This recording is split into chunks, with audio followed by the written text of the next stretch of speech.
오늘 이미 여러분들에게 봉독해드린 하나님 말씀 베드로전서 5장 10절부터 14절에 있는 말씀을 통해서 신실한 사람을 찾습니다 라고 하는 제목으로 함께 은혜 나누기를 원합니다. 먼저 기도하겠습니다. 존귀하신 아버지 하나님, 고마우신 아버지 하나님, 우리가 이렇게 아버지 앞에 나와 살아계신 하나님을 예배합니다. 우리 예배를 받아 주시옵소서. 성령님 여기 임재하셔서 주의 영광을 나타내 보여주시옵시고, 이 말씀이 아버지 하나님 능력과 성령과 큰 헌신으로 나타나게 하시고, 성도들은 이 말씀을 사람의 말이 아니라 하나님의 말씀으로 듣게 하사 말씀이신 주님을 만나고 아버지 하나님 다시 일어나는 축복의 자리가 되게 하여 주시옵소서. 예수님 이름으로 기도하옵나이다. 아멘. 아멘. 폭풍이 몰려오면 다른 새들은 다 폭풍을 피해서 둥지에 숨은 채 나오지 않습니다. 그런데 독수리만은 마치 폭풍이여 오라 하고 환영하는 것처럼 거센 폭풍의 바람을 타고 더 높이 올라서 바람 한 점 없는 창공으로 올라간다고 하는 겁니다. 독수리가 새 힘을 얻고 비상을 하는 때는 폭풍이 다가올 때고, 다시 말하면 시련이 찾아올 때라고 이야기합니다. 서양 속담에 시냇가의 돌들을 치우지 말라, 걸린다고 해서 돌들을 치워버리면 시내는 노래를 잃어버린다 하는 이야기를 합니다. 걸르적거리면서 흐름을 방해하는 장애물인 돌들을 오히려 시냇물이 흘러가면서 노래를 창조해내고 있다고 하는 것입니다. 오늘 본문에 있는 베드로전서는 베드로가 그 당시 그 시대에 바벨론으로 일컬어지고 있던 로마에서 이 서신을 기록했습니다. 5장 13절에 보면 그것을 이렇게 설명합니다. 같이 읽어볼까요? 택하심을 함께 받은 바벨론에 있는 교회가 너희에게 문안하고 내 아들 미가도 그르하느니라. AD 64년 7월 19일 로마에 화재 사건이 일어났습니다. 네로 황제가 자기 시흥을 돋구기 위해서 로마 시내에 불을 지르고 불꽃이 타오르는 걸 보면서 씨를 읊었다고 그럽니다. 이로 인해서 네로가 정치적으로 몰리자 방화의 책임을 그리스도인들에게 뒤집어 씌우고, 그 해로부터 그리스도인들에 대한 대대적인 박해가 시작되었습니다. 그리고 그 후 AD 98년부터 117년까지 로마의 트라이안 황제, 117년부터 138년까지 로마의 하드리안 황제, 그리고 284년에서 305년까지 디오클레티안 황제에 의해서 그리스도인들에 대한 대대적인 박해가 일어났고, AD 313년에 로마의 콘스탄틴 대제에 의해서 기독교가 국교로 받아들여질 때까지 어마어마한 박해가 계속되었던 것입니다. 그런데 이런 대대적인 박해가, 대대적인 핍박이 오기 전에 AD 63년 이 고난의 서신이 쓰여졌다고 하는 건 특별한 의미가 있다고 하는 겁니다. 지금 이 고난이 아직 닥친 것도 아니고 무언가 무슨 일인가 금방 터질 것 같은 절박한 불안과 긴장감이 감도는데, 고난이 임박해오고 있는 분위기 속에서 성령님의 그 도우심으로 고난을 예견하면서 성령님이 베드로를 통해서 이 고난을 대비하도록 오늘 이 소망의 서신이 쓰여졌다고 하는 것입니다. 베드로는 이 베드로전서를 쓴 1년 후쯤, 그러니까 64년에 AD 64년에 로마에서 실제로 순교를 하고 맙니다. 그러니까 길고 긴 그리스도인들을 향한 고난의 터널이 시작되기 직전에 하나님께서 베드로를 감동시켜서 이 고난 속에 있는 우리를 어떻게 저 고난을 직면할 수 있는지, 어떻게 고난 속에서 살아야 하는지, 또 고난 앞에 서 있는 그리스도인들을 격려하기 위해서 주신 편지가 뭐라고요? 베드로 전서라고 이야기했습니다. 특히 이 편지는 1장 1절에 보니까 같이 읽어볼까요? 자, 시작. 예수 그리스도의 사도 베드로는 본도, 갈라디아, 갑바도기야, 아시아와 비두니아에 흩어진 나그네.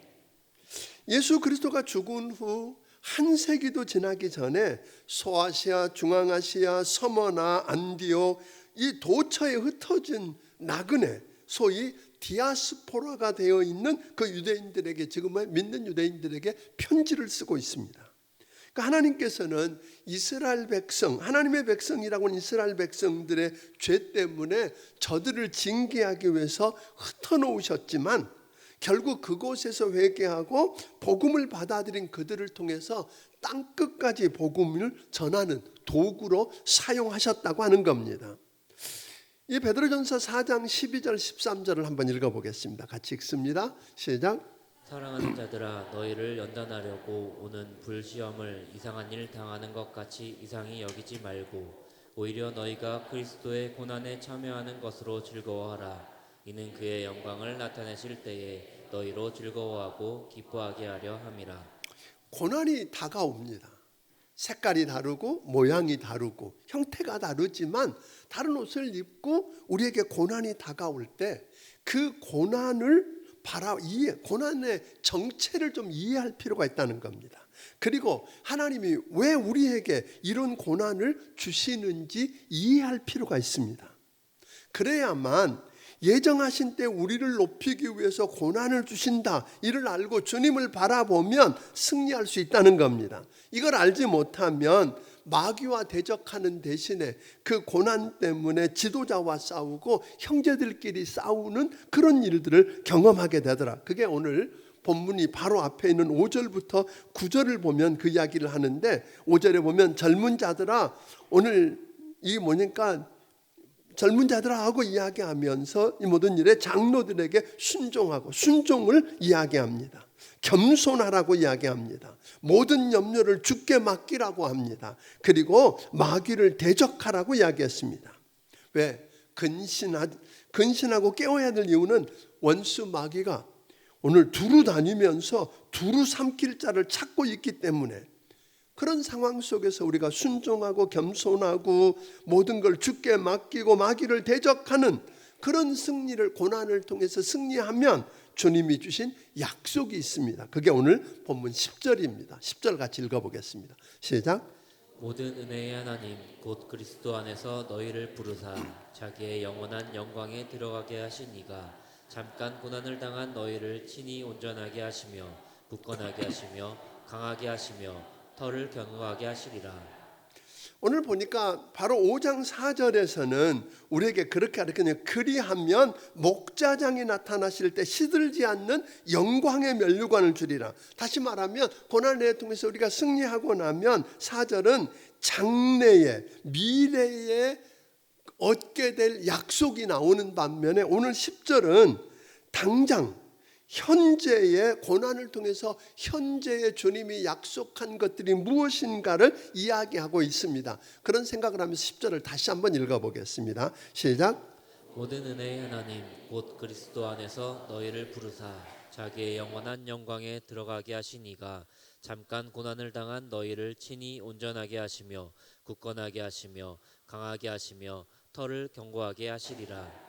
오늘 보니까 가끔 우리가 고난을 만나면 왜 하필 내가 이 고난을 당해야 되는지, 이 고생을, 이 고난을 내가 감내해야 하느냐고 하는데, 이 이야기는 고난을 만났다, 고난을 통과한다는 이야기는 보통 이야기가 아니라고 하는 것입니다. 오늘 여기 보니까 시작을 뭐라고 그러세요? 모든 은혜의 하나님. 다시 말하면 그분은 누구라고요?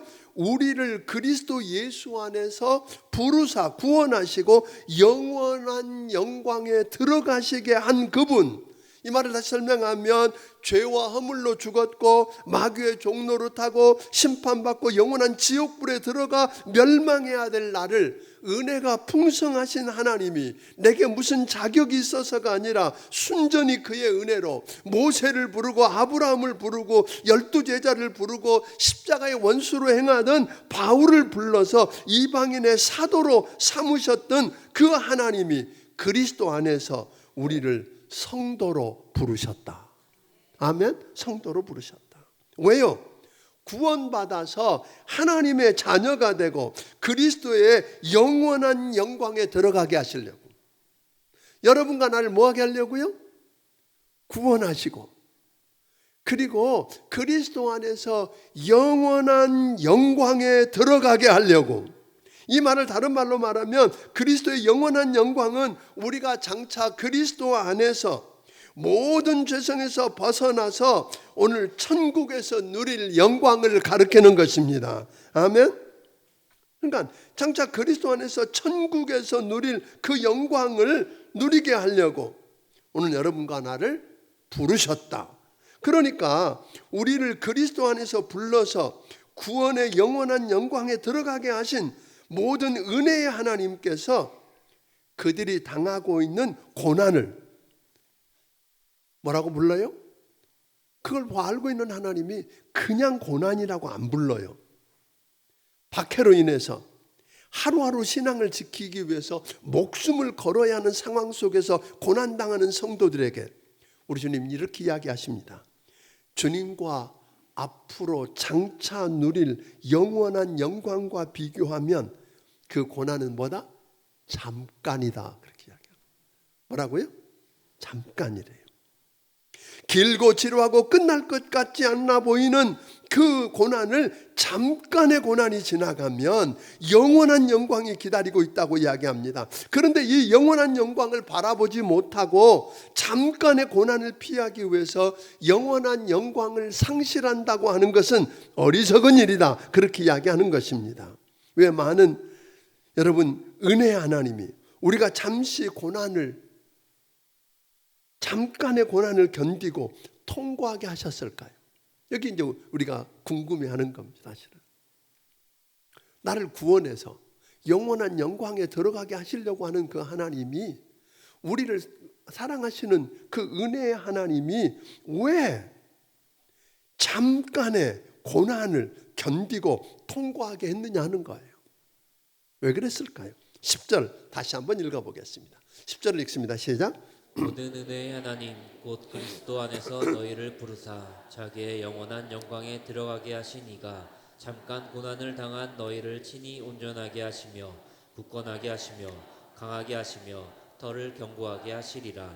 여기 보니까 잠깐 고난당한 너희를 친히 뭐하게 하시며 온전하게 하시며 굳건하게 하시며 강하게 하시며 터를 견고하게 하시리라고 이야기합니다.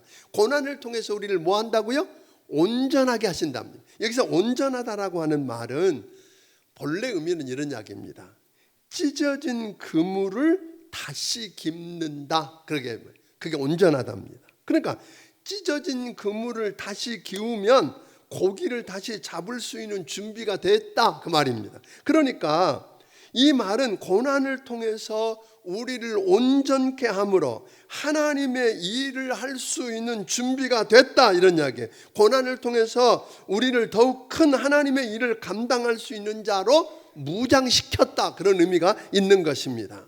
또 하나는 그 고난을 통해서 굳게 한다라고 하는 말은 터를 단단하게 해서 기초를 닦는다, 그런 의미가 있는 겁니다.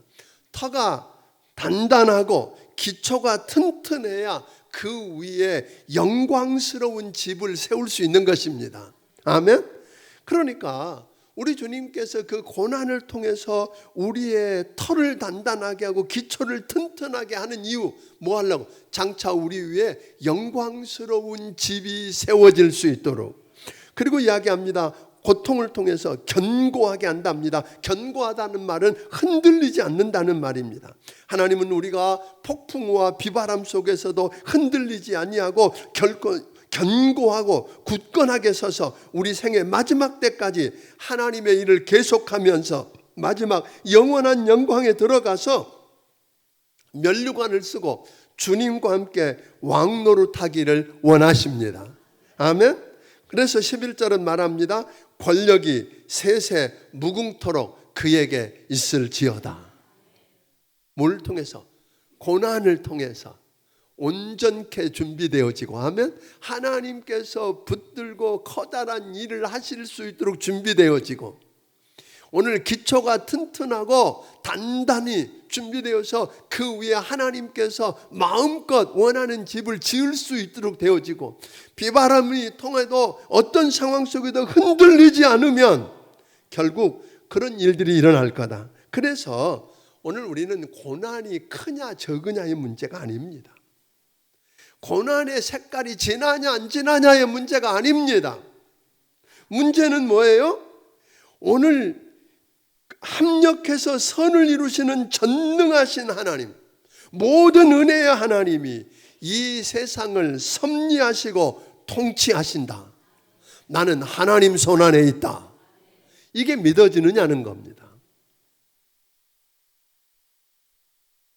많은 사람들이 그랬어요. 처음에는 세상은, 이 천지 만물은 그냥 어떻게 하다 보니까 지어진 거라고, 그냥 만들어진 건데 하나님이 만들었다고. 그런데 여러분, 세상에 어떤 것도 설계자가 없고 만든 자가 없이 이루어진 게 없다. 그게 궁색해지니까 이제 사람들이 뭐라고 말하냐면, 자연신론자 같은 경우들은 그래, 하나님이 창조하셨다, 거기까지 인정하자. 하나님이 천지 만물을 다 창조했는데 그분은 창조해놓고 더 이상 관심이 없다.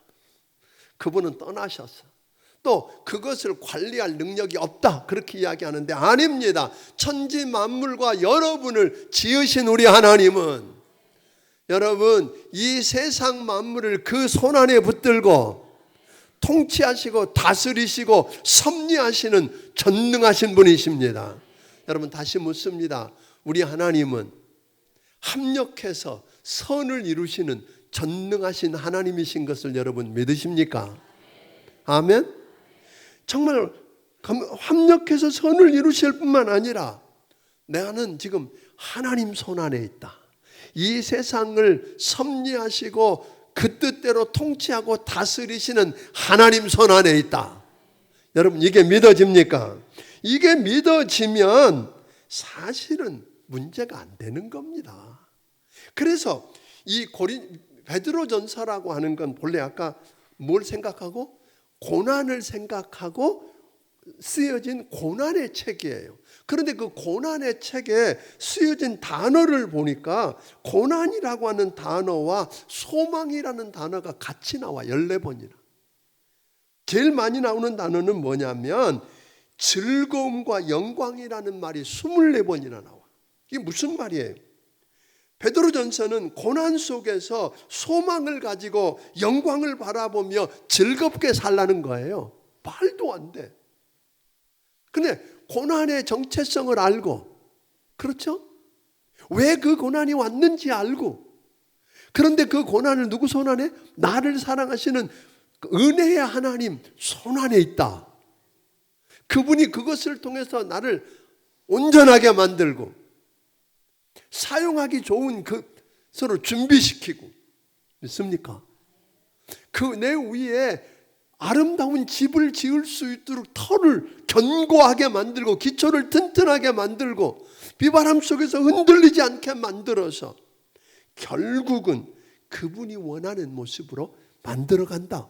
이거 생각하면 고난 속에서 두려워할 이유가 있어요, 없어요? 없는 거지요. 그것을 오늘 이야기하고 있는 것입니다. 나를 부르시고 영원한 영광에 들어가게 하신 그 하나님, 은혜의 하나님을 믿기 때문에, 합력해서 선을 이루시는 하나님을 믿기 때문에, 아멘? 우리가 하나님 손 안에 있음을, 하나님의 그 절대 주권을 믿기 때문에 우리는 태풍이라는 고난 때문에 오히려 독수리처럼 더 높이, 더 멀리 날아갈 수 있고, 여러분, 가는 길을 막고 방해하는 장애물인 강 속의 돌들 때문에 오히려 노래를 창조할 수 있으니 우리는 고난 중에 뭐 할 수 있어요? 감사할 수 있는 것입니다. 아멘? 포기하지 않아도 되는 것입니다. 고난의 때에 믿음이 흔들리기 쉬운데 이때를 생각하며 12절에서 이렇게 이야기합니다. 12절을 같이 읽습니다. 시작. 내가 신실한 형제로 아는 실로아너로 말미암아 너에게 간단히 써서 권하고 이것이 하나님의 참된 은혜임을 증언하노니 너희는 이 은혜에 굳게 서라. 이게 보니까 12절을 통해서 고난의 때, 믿음이 흔들리기 쉬운 때에 어떤 모습이면 좋을까 하고 우리가 그리스도인으로서의 좋은 모델 하나를 신실한 실로아노하고, 오늘 실로아노를 오늘 우리의 모델로 세웁니다. 실로아노라고 하는 말, 우리가 지난번에 데살로니가서 공부하면서 이야기를 했었습니다만 우리가 익히 잘 알고 있는 누구와 같아요? 신라라고 하는 말과 같아요. 그러니까 로마식으로 하면 실로아노고 헬라식으로 말하면 뭐예요? 신라. 그렇게 이야기합니다. 그런데 이 신라라고 하는 사람이 언제 등장하냐면 사도행전 15장 22절에 보니까 사도 바울과 바나바가 1차 전도 여행을 마치고 안디옥 교회에 돌아와 보니까 문제가 심각해진 거예요. 그 안디옥 교회에 어떤 문제가 있냐면 예루살렘에서 내려온 유대인 그리스도인들 가운데 뭘 주장하느냐면 야, 예수만 믿는다고 구원받냐? 말도 안 돼. 유대인들처럼 할례도 받고 율법도 지켜야 구원받지 예수만 믿는다고 구원받아? 그래서 이런 문제 가지고 교회가 심각하게 혼란에 빠져 있을 때 바울과 바나바는 그럼 그 문제를 가지고 예루살렘의 사도들에게 가자. 그래서 그 문제를 가지고 예루살렘의 공의회에 붙였어요. 사도들이 있는 그곳에 가서 공의회에 붙여서 회의의 결과가 이렇게 나오죠. 그게 참 중요한 기독교 역사의 중요한 터닝 포인트거든요. 그때에 유대식으로 할례도 받고 율법도 지켜야 한다 그랬으면 오늘의 기독교는 없는 것입니다. 그런데 그때 저들이 뭐라 그러냐면 뭐에 손을 들어줬어요? 예수만 믿으면 구원받고 모세 율법으로부터 해방된다.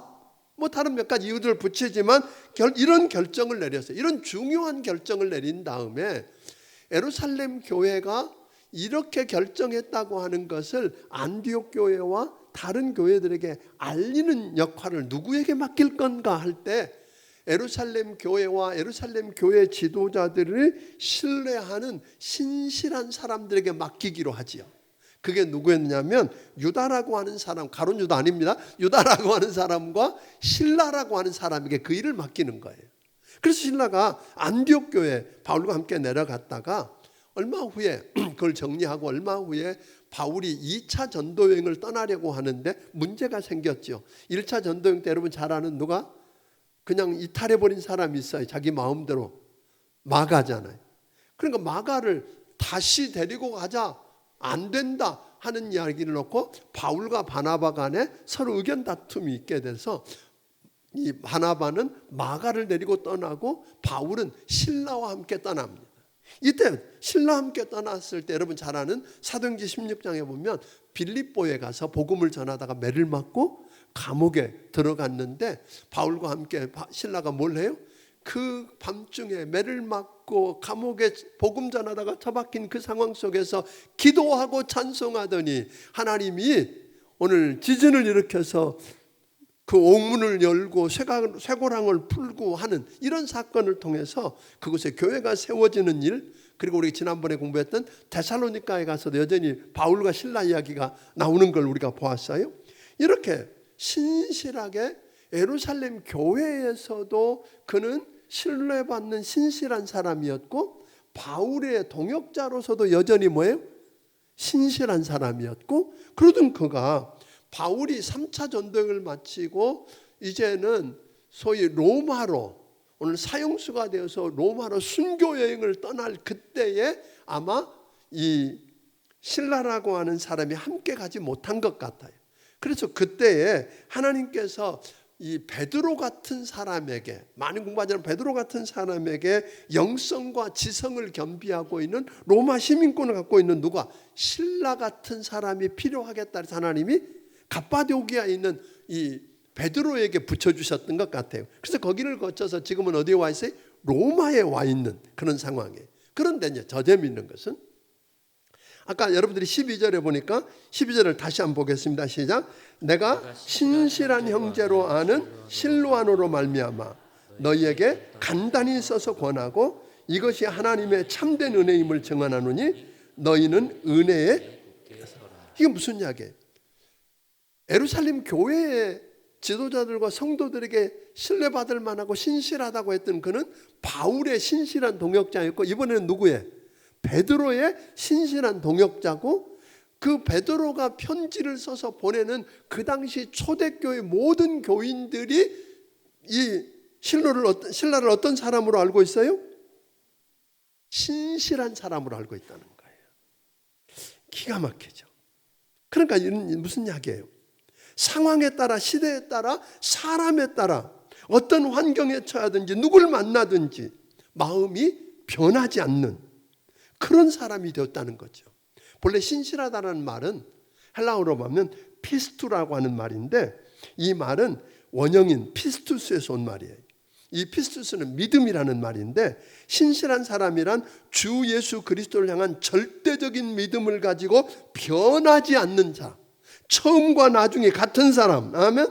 그러니까 바울과 실라는 어떤 사람에게든지, 예루살렘 교회 사람들이든 바울에게든 베드로에게든 베드로가 쓴 편지를 받는 모든 성도들에게 그는 어떤 사람이라고 인정받았다고요? 신실한 형제로 인정받았다는 거예요. 하나 묻고 싶습니다. 사랑하는 여러분, 다른 사람들이 여러분을 어떤 사람이라고 알고 있을까요?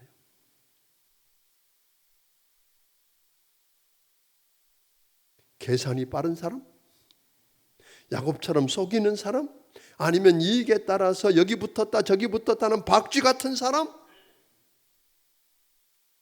신실한 사람? 어떤 사람으로 여러분을 알고 있을까요?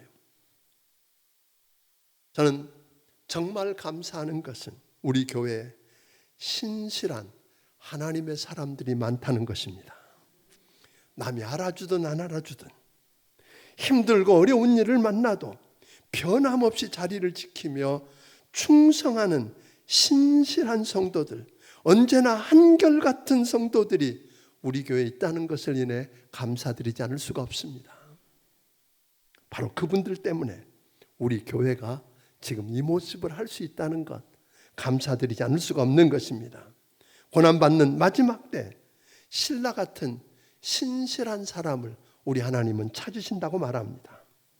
신라는 성도들에게 그렇게 이야기했거든요. 아까 12절에 보니까 그로 말미암아 그 때문에 쓰여진 이 편지를 통해서 고난이 하나님의 참된 은혜임을 증언하고, 고난이 그냥 고난이 아니고 참된 은혜임을 증명해주고, 그를 통해서 어떤 얘기를 나요?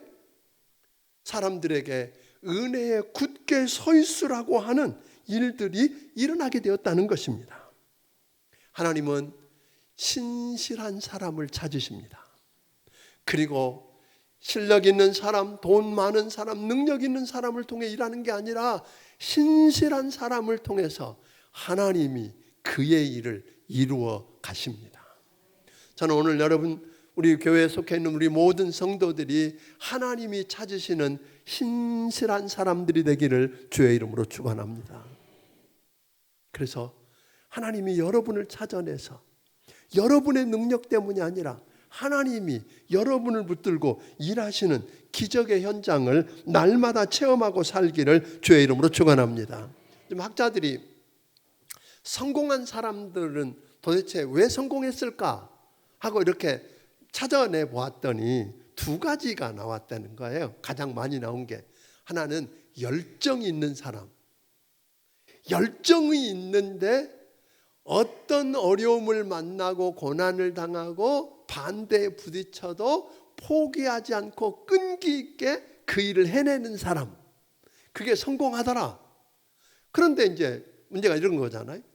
열정 있는 사람은 많이 있는데 그 열정을 가지고 일하다가 어려움에 부딪히면 뭐예요? 아닌가벼 하고 그만 포기해버리는 사람이 너무 많은데, 포기하지 않고 끈기 있게 그 일을 계속하는 사람은 도대체 누구일까 하고 찾아보았더니 이런 거라는 거예요. 우리가 흔히 들었던 이야기 가운데 이런 거예요. 성전을 짓고 있는데 가보았더니 일하는 사람, 노동자들을 봤더니 벽돌을 쌓고 있어. 그래서 한 사람에게 물어본 거잖아요. 당신 지금 뭐 하고 있어요? 지금 밥벌이 하고 있어요. 내가 일을 해야 우리 식구들 먹여 살 수 있으니까 생계를 유지하기 위해서 일하고 있다는 거예요. 다른 사람에게 물어봤더니 그 사람은 뭐냐면 이게 내 직업이요 그랬어요. 나는 원래 벽돌 쌓는 벽돌공이라 이 일을 하고 있는 거예요. 다른 한 사람에게 물었더니 그는 말하고 나는 지금 성전을 짓고 있습니다. 그렇게. 그는 성전을 짓고 있다는 그 사람은 그 벽돌을 쌓는 그 일이 예배일 수 있다는 거잖아요. 그 사람에게는 돈을 안 주든 어려움을 든 안 하든 여전히 그 일을 할 거고, 이런 것이 끈기를 있게 하느냐 못하느냐를 결정하다는 거죠. 다시 말하면 단순히 먹고 살기 위해서가 아니라, 조금 높아지기 위해서가 아니라, 하나님이 나를 불러서 오늘 나를 이렇게 구원하신 하나님이 이 일을 하게 하셨다. 아멘? 은혜의 하나님이, 그 은혜의 하나님이 누구라 그랬어요? 나를 구원해서 그리스도의 영광에 들어가게 하신 그 하나님. 아멘? 그 하나님을 우리가 생각할 수 있겠냐는 거예요. 그러니까 많은 사람들이 아까 이야기한 것처럼 어려움을 만나지 않는 사람들은 아무도 없어요. 성경은 더더군다나 말세가 이르면, 마지막 때가 되면 고통하는 때가 이르리라고 했어요. 그러니까 마지막 우리 주님 오실 때가 가까울수록 고난은 피할 수가 없습니다. 색깔이 다르고 모양이 다르고 형태가 다를 뿐이지 고난은 오게 되어 있다 이 말이에요. 그런데 그 고난을 받을 때 어떤 태도로 받겠느냐는 거잖아요. 아멘? 재수 없어서 왜 나는 맨날 이런 일만 당해야 되느냐고 당하는 게 아니라, 내가 실수하거나 하나님이 실수했다고 느끼는 게 아니라, 오늘 합력해서 선을 이루시는 전능하신 하나님이, 아멘? 오늘 역사를 그 손안에 붙들고 그 뜻대로 섭리하고 다스리시는 절대 주권의 하나님이 오늘 이 일을 만나게 하셨다. 이 일을 통해서 나를 온전케 하시고 굳건하게 하시고 흔들리지 않게 하셔서 오늘 마지막 날 주의 영광 가운데 들어가서 주님과 함께 왕노릇하는 그 일을 위해서 이 일을 허락하셨다. 그러면 고난 속에서도 우리는 찬송할 수 있습니다. 아멘? 찬송할 수 있는 거잖아요. 오늘 여러분과 내가 어떻게 사느냐에 따라서 결론은 달라질 것입니다. 여러분 묻고 싶습니다. 사람들이 여러분 사는 것 보고, 여러분 말하는 것 보고, 여러분 행동하는 것 보고, 와, 저 사람 보니까 하나님 진짜 살아계시네? 그럽니까? 아니면 너 보니까 하나님 안 계신다. 하나님 계시더라도 이상한 하나님이다. 이렇게 이야기합니까? 고난을 통과할 때 여러분의 믿음의 색깔이 바래지 않고, 아까 이야기한 것처럼 고난의 책인 베드로서를 가리켜서 또 다른 말로는 소망의 책이라고 부른다는 거 아세요? 소망의 책이라고 불러요. 거기 가장 많이는 나오는 단어가 뭐라고 그랬어요? 즐거움과 영광이라고 그랬어요. 즐거움과 영광. 왜? 그 고난 속에서 주님이 누군지 알고 이 일을 통해서 하나님이 무엇을 어떻게 하실 줄 알길래 소망을 가지고 영광 가운데 즐거워하며 걸어가는 것, 이게 그리스도인이죠. 아멘? 이게 그리스도인이죠. 이걸 보고 사람들이, 와, 너 보니까 어려운 건 알아. 근데 너 보니까 뭐해? 하나님 살아계신다. 하나님 진짜야. 나도 그 하나님 믿고 싶다. 이런 일들이 일어나게 되기를 주의 이름으로 축원합니다. 결국 그런 거 아니에요? VIP 축제 하지만 여러분과 내 안에 삶 속에서 그 모습을 드러내 보일 수 있냐는 거예요. 그죠? 그래서 나도 네가 믿는 하나님 믿고 싶다 하고 따라오는 그런 일들이 일어나게 되기를 주의 이름으로 축원합니다. 아멘? 아멘? 근데 우리가 그래야지 그 열정도 있고, 그래야 뭐예요? 마지막에도 포기하지 않고 끈기 있게 그 일을 하면 세상의 박사들이 말한 것처럼 세상에서도 성공하더라는 거예요. 근데 그 일을, 그 비밀을 하나님은 이미 우리에게 주셨어요, 안 주셨어요? 주셨다는 거잖아요. 우리 하나님은 그래서 오늘 또 신실한 사람을 찾으십니다. 신라 같은 신실한 사람을 찾으십니다. 그가 여러분이기를 주의 이름으로 축원합니다. 하나님이 찾으시는 신실한 사람이 여러분이기를 주의 이름으로 축원합니다. 그러면 우리 하나님은요, 아까 이야기했지만 능력 있는 사람, 돈 많은 사람, 힘 있는 사람 붙들고 역사를 바꾼 적이 없어요. 하나님이 찾으시는 그 작은 한 사람을 통해서 하나님이 그를 통해 일하시면 그게 기적의 현장이 될 것입니다. 그 역사를 날마다 체험하고 사는 여러분들이 되기를 주의 이름으로 축원합니다. 기도하겠습니다.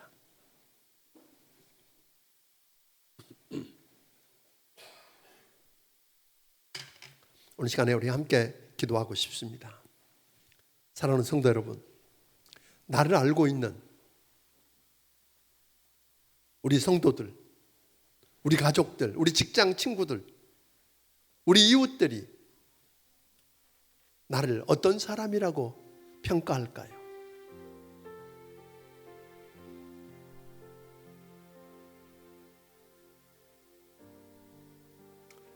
고난 속에서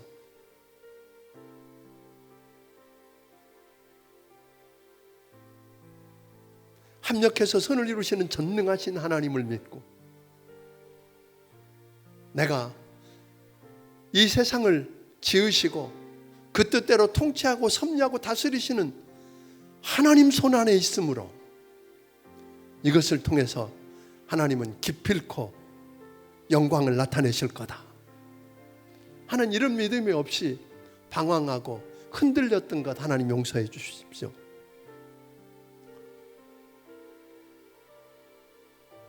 그 고난을 통해서 나를 빚어가시는 하나님을 세상에 드러내는 신실한 사람이 되게 해주세요 하고 함께 기도합니다. 같이 기도하겠습니다. 고마우신 아버지 하나님, 우리를 긍휼히 여겨주시고 불쌍히 여겨주시고 은혜 베풀어 주옵소서.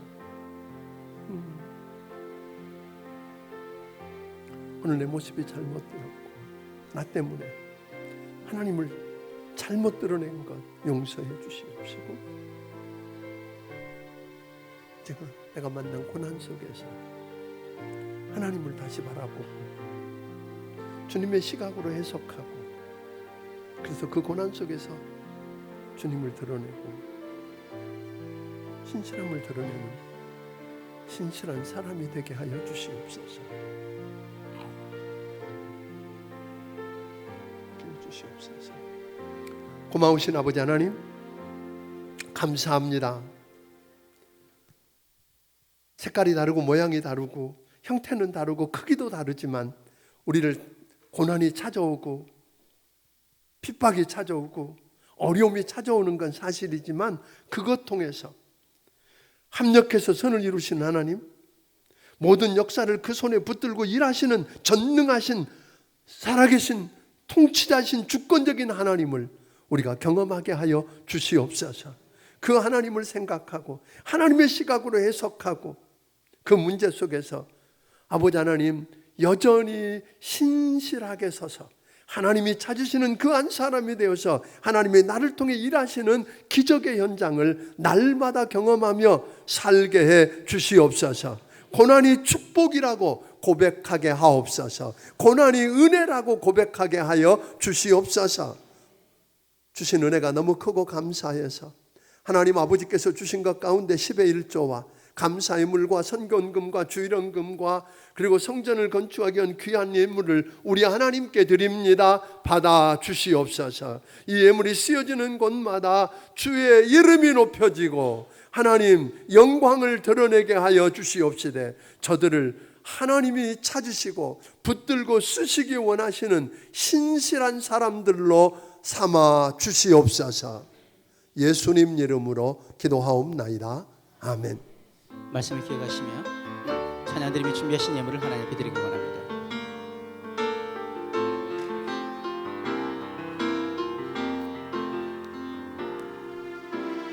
이 세상을 살아가는 동안에 나의 힘을 의지할 수 없으니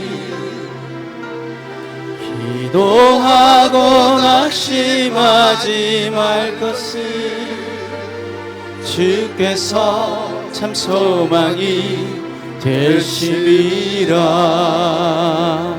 하나님의 꿈이 나의 비전이 되고 예수님의 성품이 나의 인격이 되고 성령님의 권능이 나의 능력이 되길 원하고 바라고 기도합니다. 주의 길을 걸어가는 동안에 세상의 것 의지할 수 없으니 감사하고 낙심하지 말 것을 주께서 참 기쁨이 되시리라. 하나님의 꿈이 나의 비전이 되고 예수님의 성품이 나의 인격이 되고 성령님의 권능이 나의 능력이 되길 원하고 바라고 기도합니다. 하나님의 꿈이 나의 비전이 되고 예수님의 성품이 나의 인격이 되고 성령님의 권능이 나의 능력이 되길 원하고 바라고 기도합니다. 원하고 바라고 기도합니다. 이제는 우리 주 예수 그리스도의 크신 은혜와 하나님 아버지의 무한하신 사랑과 성령님의 감화 감동하시고 역사하시며 교통하심이